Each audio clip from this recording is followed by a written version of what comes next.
Bonjour à tous, bienvenue sur 8 Mont Blanc. Si vous nous rejoignez, nous sommes ensemble pour un nouveau journal. Voici tout de suite les titres de ce lundi 21 décembre 2020. Entre 30 et 40% de taux de réservation, c'est moitié moins que d'habitude pour les congés de Noël en station. Les domaines proposent pourtant une ribambelle d'activités pour pallier la fermeture de leur remontée mécanique. Nous partons ce soir à Arèche-Beaufort. Il est petit mais ravageur, le scolite dévore les résineux de nos forêts. Aidé par le réchauffement climatique, il menace les milieux forestiers jusque dans nos montagnes. Rencontre à la fin de ce journal avec une association qui lutte pour limiter les dégâts. Avant de développer ces titres, près de 12 800 nouveaux cas de Covid-19 ont été détectés en France sur les dernières 24 heures. Le virus ne recule plus depuis 15 jours, d'après le ministre de la Santé, Olivier Véran. De l'autre côté de la frontière, en Suisse, la situation est préoccupante. Le pays enregistre chaque jour plus de 4000 nouvelles infections pour une population de seulement 8,6 millions de personnes. Face à ces chiffres, les autorités françaises ont décidé de prendre les devants. Ce week-end, des opérations pédagogiques ont été organisées aux postes frontières de Bardonnay et Valard. Les douaniers, les gendarmes et les policiers ont ainsi rappelé aux automobilistes se rendant en Suisse les règles sanitaires en vigueur. Pas de répression ni de sanctions, mais un principe de précaution pour des opérations qui seront renouvelées le week-end prochain. On écoute le sous-préfet de Saint-Julien-en-Genevois au micro de Sébastien Germain. Et on n'est pas dans une opération pour empêcher, les frontières sont ouvertes, vous voyez les véhicules passer derrière moi, dans un sens ou dans l'autre. Donc on est véritablement sur une opération de sensibilisation, une opération pédagogique pour rappeler à l'ensemble des Français qui iraient en direction de la Suisse, que ce soit pour faire du shopping, pour aller voir des parents ou pour aller skier, de faire attention et de respecter les consignes de sécurité. Et si d'aventure il restait une semaine pour des activités de ski dans le domaine skiable suisse, de ne pas hésiter à se faire tester pour ne pas revenir avec la maladie. C'est une lutte qu'on mène des deux côtés de la frontière, bien évidemment, chacun avec ses moyens, avec ses politiques. Donc là, l'objectif n'est pas du tout d'empêcher le passage frontière. La frontière est maintenue ouverte entre la France et la Suisse. C'est simplement de rappeler le respect de ces règles. Les chiffres restent dans une situation préoccupante tant du côté français que du côté suisse. Donc c'est simplement un rappel à la règle. En cette période de fête de fin d'année, on serait peut-être tenté de baisser un petit peu les bras et de se lâcher entre guillemets. Donc l'objectif c'est vraiment de rappeler que les règles existent et qu'il faut les respecter. Dans ce contexte, des vacances inédites ont débuté vendredi dans les stations de ski. Avec des remontées mécaniques fermées, elles tentent de se réinventer. Raquettes, ski de fond, luge, tous les moyens sont bons pour profiter tout de même des joies de la glisse. Mais cela sera-t-il suffisant pour sauver cette période cruciale pour l'économie des domaines? Sébastien Germain est allé prendre le pouls ce lundi du côté d'Arèche-Beaufort. Reportage. C'est bien connu, il en faut parfois peu pour satisfaire les enfants. Arèche-Beaufort l'a bien compris avec cette piste de luge en plein cœur de la station village. Un équipement qui a fait le plein pour ce premier week-end de vacances de Noël. Et malgré le contexte, tout semble être réuni pour passer de bonnes vacances. Bon, on mange bien déjà, ce qui est agréable. Et petite rando, petite balade, les enfants font de la luge, c'est super. Ça nous va bien, hein. C'est surtout repos aussi, parce que c'est des vacances. Donc c'est parfait. Arèche-Beaufort est aujourd'hui connu pour ses pistes de ski de randonnée et de raquettes. C'est donc sans surprise que ces deux activités ont le vent en poupe cette année. Et si comme partout en France, les remontées mécaniques sont fermées, à Arèche-Beaufort, les skieurs alpins et les snowboarders ont quand même leur terrain de jeu.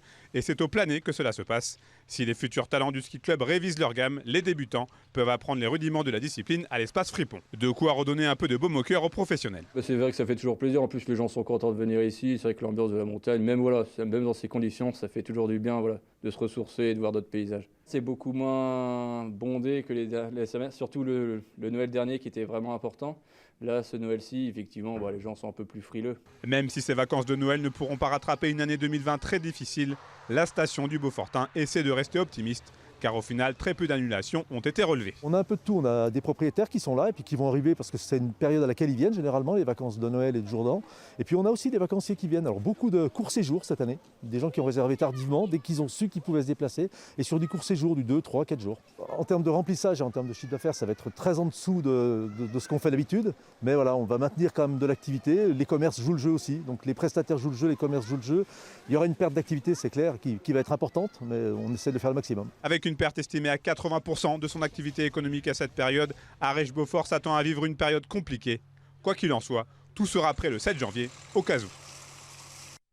Sans les remontées mécaniques, on l'a vu, les stations s'adaptent et les skieurs aussi. Nombre d'entre eux ont décidé de se mettre au ski de randonnée. Sur les domaines, cela pose de nombreuses questions, notamment en termes de sécurité. Des interrogations auxquelles la préfecture de Savoie a tenté de répondre. Elle a réuni les acteurs de la montagne à Saint-Sorlin-d'Arves vendredi. Emmanuel Jaude était sur place, reportage. Le nouveau public des domaines skiables change considérablement la façon de gérer ces espaces, symboles de notre territoire. Une adaptation qui n'est pas sans poser des questions de sécurité. Pour y répondre, élus, représentants de l'État et des organismes de secours se sont réunis à la veille des vacances de Noël et du Nouvel An. Souvent, on va chercher les maires quand il y a un accident. Et voilà. Aujourd'hui, on a quand même le sentiment d'être un peu oublié par l'État, parce que ce n'est pas nous qu'on a fermé de domaines skiables, ça reste l'État. Aujourd'hui, par contre, c'est à nous d'assumer la responsabilité sur notre domaine. On attendait un peu d'avoir toutes ces informations, bon, c'est un peu de la dernière minute. Moi, personnellement, avec Donnemer, on aurait préféré une fermeture complète de nos montagnes. Et c'est nous qui avons décidé les pistes qu'on aurait balisées, sécurisées, pour éviter que tout le monde se disperse dans la nature et que ça arrive des accidents, quoi.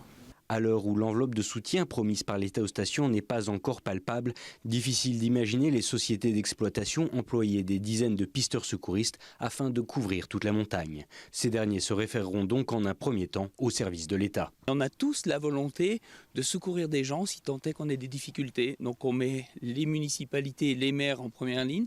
On met en place des moyens qui vont permettre de sécuriser nos domaines, même s'ils sont fermés aujourd'hui. Il y a toujours un petit vide juridique et ce vide juridique, on est en train de le compenser. On sait qu'à partir du moment où on aura matérialisé la fermeture des espaces et ça devient des espaces naturels, donc ça devient de la haute montagne, à partir de ce moment-là, on est sous la responsabilité des préfets et nos équipes d'astreinte, nos professionnels, les pisteurs secouristes notamment, ils interviendront sous l'autorité du préfet. Le temps dédié aux échanges a donc été fructueux ce vendredi. Tous les acteurs s'accordant à dire que l'une des clés de ce début de saison repose bel et bien sur un effort de communication auprès des nouveaux pratiquants. L'État est responsable du secours en montagne, les maires seront responsables de l'ensemble des parties du domaine skiable qu'ils ouvrent et de la fermeture du reste du domaine skiable, puisque ça c'est de leur responsabilité. On a collectivement un devoir d'information de tous les usagers de la montagne pour leur expliquer justement que les pratiques ne sont pas les mêmes et donc que j'appelle, et comme tous ceux qui ont participé à la réunion, à une forme de vigilance collective, de prudence pour justement ces nouvelles pratiques par des usagers qui ne les connaissent pas et qui ne les maîtrisent pas forcément. Le secours en montagne sera donc adapté cette année. Une évolution qui touche les 250 stations de ski françaises qui se partagent généralement 7 millions de pratiquants de sport de glisse sur la seule période hivernale. Et nous restons en montagne avec mon invité du soir. Il s'agit de Guillaume Desmures. Bonsoir, merci d'être avec nous sur le plateau. Alors vous êtes journaliste, écrivain, spécialiste de la montagne, de l'outdoor. Et ce soir, vous venez notamment nous parler de votre livre, Une histoire du ski. Vous l'avez pris, je crois, avec vous sur le plateau. Vous l'avez coécrit ce livre avec Gilles Chapaz, qui est également journaliste. Il est moniteur de ski aussi. Alors un mot d'abord sur cette collaboration. Comment est-elle née? Pourquoi vous avez décidé d'écrire ce livre ensemble? Alors ça fait un moment qu'avec Gilles, on voulait écrire un bouquin. Donc on a tourné autour de l'idée pendant longtemps. Et puis Marion, notre éditrice, a réussi à nous réunir autour de ce projet-là. Et on a travaillé avec Gilles pendant plusieurs mois. Il avait réuni une énorme documentation, donc c'était extraordinaire, j'ai appris beaucoup de choses. Et puis on s'est mis à deux, ce qui n'est pas facile quand on est deux auteurs et qu'on a l'habitude d'écrire chacun devant notre ordinateur, de travailler à deux. Et on a essayé d'aborder cette histoire du ski de façon un petit peu différente, à la fois facilement et puis en sortant des choses à la fois en iconographie et en texte nouvelles. Justement, vous avez devancé un petit peu la question des histoires du ski. J'imagine qu'il y en a déjà qui ont été publiées. Qu'est-ce que vous apportez en plus de différent? Alors c'est plutôt dans la façon d'aborder les sujets. On travaille par double page. Donc il y a toujours une photo et un texte. Et on aborde de façon chronologique depuis la préhistoire, puisque le ski a toujours existé. On a des preuves d'existence du ski qui remonte à très très loin. Donc on sait que dès que l'homme a été homme sur la neige, il a utilisé des skis. Et puis de façon chronologique jusqu'à aujourd'hui, et on termine avec Candide qui skie sur de l'herbe, sur des cailloux, sur du sable, sur des dunes. Et de façon chronologique, on a donc retracé cette histoire du ski qui est connue. Par contre, on a essayé de l'aborder de façon originale avec des photos peu connues, avec des personnages aussi pas très connus. Et puis, il y a beaucoup de petits éléments, de petits détails qu'on a repêchés dans une masse de documentation que Gilles avait réunie et qui était absolument passionnant. Donc on a essayé d'en distiller le meilleur dans un livre agréable à lire. Il a déjà une petite année, ce livre. Quels ont été les retours que vous avez pu avoir sur votre Alors, ouvrage ? il s'est très bien vendu. C'est un premier indicateur de l'intérêt qu'il peut avoir. Et puis, on a eu des bons retours sur le fait d'aborder cette histoire, non pas avec un regard d'historien. Gilles comme moi, on est journaliste, on n'est pas historien. Donc, on va plutôt chercher l'histoire humaine, on va plutôt chercher l'anecdote qui est ce qu'on appelle une porte d'entrée dans l'histoire. Donc je pense que ça a bien fonctionné. Et puis l'énorme travail iconographique aussi pour trouver la bonne image, l'image originale, parce qu'on a tous en tête un imaginaire du ski et on voit souvent toujours les mêmes photos, les mêmes personnages, Kili en 68, etc. Bon, bah là on a réussi à trouver, Marion et son équipe a réussi à trouver, à illustrer ça de façon un peu plus originale et passionnante. Cet hiver, on peut dire qu'une nouvelle page du ski est en train de s'écrire avec cette crise sanitaire. Malheureusement, c'est remontée fermée. Quel regard portez-vous sur ce début de saison chaotique, on peut le dire? Ouais, c'est le mot chaotique et c'est pas terminé. En fait, le Covid, et on l'a souvent dit, et c'est vrai au niveau de la société, c'est vrai aussi dans notre petit monde du sport d'hiver et du ski, et des stations de ski notamment, c'est que c'est un accélérateur de tendances. C'est-à-dire que les tendances qui étaient déjà présentes avant le Covid se seraient exprimées, Covid ou pas Covid. Le Covid ne fait qu'accélérer les choses. Et ces tendances-là, c'est des tendances de société, de consommation, de pratique du sport, d'imaginaire de la montagne, des questions économiques, des questions d'énergie, des questions de pollution. Et toutes ces questions-là, il va falloir se les poser et les résoudre. Une question de mobilité. Est-ce qu'il est normal qu'on vienne en station de ski en bagnole sur des routes qui sont chères à entretenir? On peut, dès qu'il neige, on fait des heures de... Voilà. Juste la mobilité, c'est déjà un premier sujet à traiter. Ensuite, il y a l'usage. On sait que les jeunes skient moins. Pourquoi? C'est cher, c'est compliqué, etc. Donc il y a toutes ces questions-là à se poser, question de pollution aussi, et puis la question d'un modèle économique qui a été installé, nous, dans notre région, dans les années 60, avec l'État, le bras armé de l'État qui était le plan neige. Ce modèle économique qui a été créé dans les années 60, aujourd'hui, on sent qu'il arrive un peu en bout de course et qu'il faut le repenser. Donc la période en ce moment est propice à se poser des questions, et surtout, c'est ce qu'on voit pendant ces vacances de Noël, de se dire, tiens, finalement, pour la première fois, on est obligé de séparer les remontées mécaniques des stations de ski.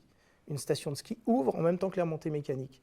Une station de ski, ce n'est pas seulement des remontées mécaniques. Donc voilà, ça nous force à nous poser la question et à entrevoir peut-être d'autres futurs possibles.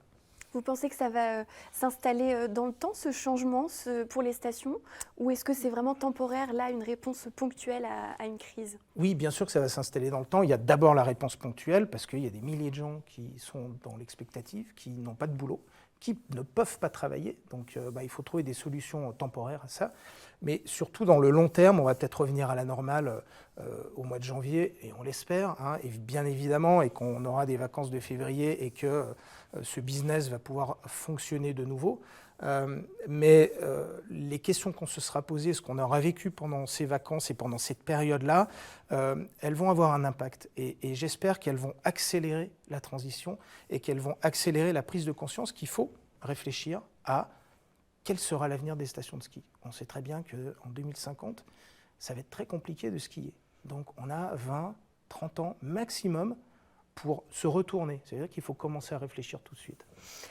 Un petit mot plus léger pour terminer sur votre autre ouvrage, votre autre roman, cette fois, qui va paraître en janvier. C'est un polar, La route coupée. Qu'est-ce qui vous a amené vers le polar, qui se passe en plus en montagne, en station? Alors, qui se passe en station de ski.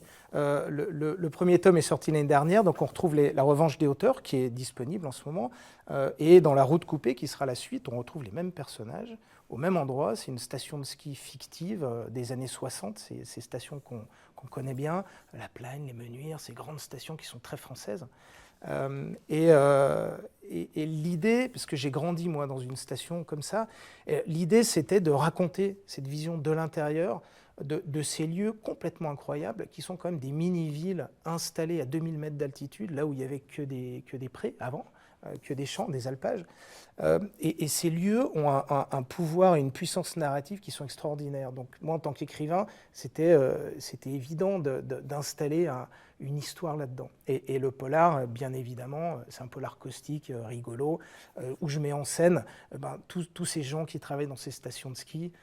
Voilà. Et donc La Route coupée, comme son nom l'indique, la station de ski est isolée du reste du monde et il y a un camion de transport de fond qui a été cambriolé. Donc il faut retrouver le pognon qui est bloqué dans la vallée.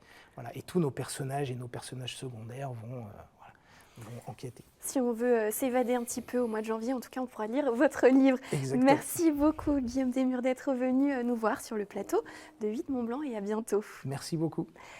Un tout autre sujet. Fin avril 2019, on estimait à 50% le volume d'épicéa atteint par le scolite en France, contre un taux habituel de 15%.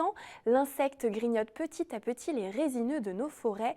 Même en altitude, le réchauffement climatique se ressent et fragilise ces arbres. Une association tente d'inverser la tendance avec les gestionnaires des forêts.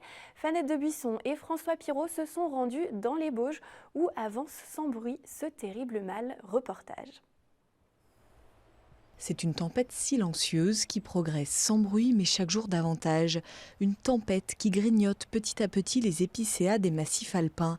Il meurt sous l'appétit des scolites, de petits insectes qui se nourrissent de bois. S'il a toujours vécu dans la forêt, ce petit coléoptère voit sa population exploser avec le réchauffement climatique et les sécheresses successives. Il avance dangereusement depuis l'automne sur cette parcelle de 10 hectares à Bellecombe-en-Bauges. L'insecte va percer une galerie, piquer l'écorce de l'arbre. Il va pondre et ensuite les larves vont faire des galeries et tout simplement interrompre la circulation de la sève dans l'arbre et donc entraîner la mort de l'arbre. Typiquement dans le cas de la parcelle 23 de Bellecombe, à la fin de l'été, aucun arbre était atteint.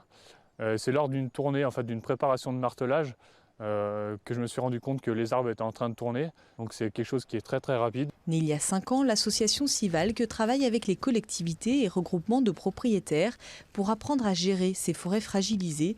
5000 hectares dans l'arc alpin sont déjà accompagnés. La nouveauté, c'est que les sécheresses qu'on accumule, notamment l'été, font que les épicéas qui ont des besoins en température moyenne et en pluviométrie, en précipitation notamment, ne sont plus pourvus, ce qui crée un stress sur l'arbre qui devient donc beaucoup plus sensible à ces attaques de parasites. Face à ce genre de situation de crise, qu'on cherche à intervenir le plus tôt possible, d'éviter d'attendre que des surfaces énormes soient touchées par le scolite ou par d'autres parasites, ou par des tempêtes, etc.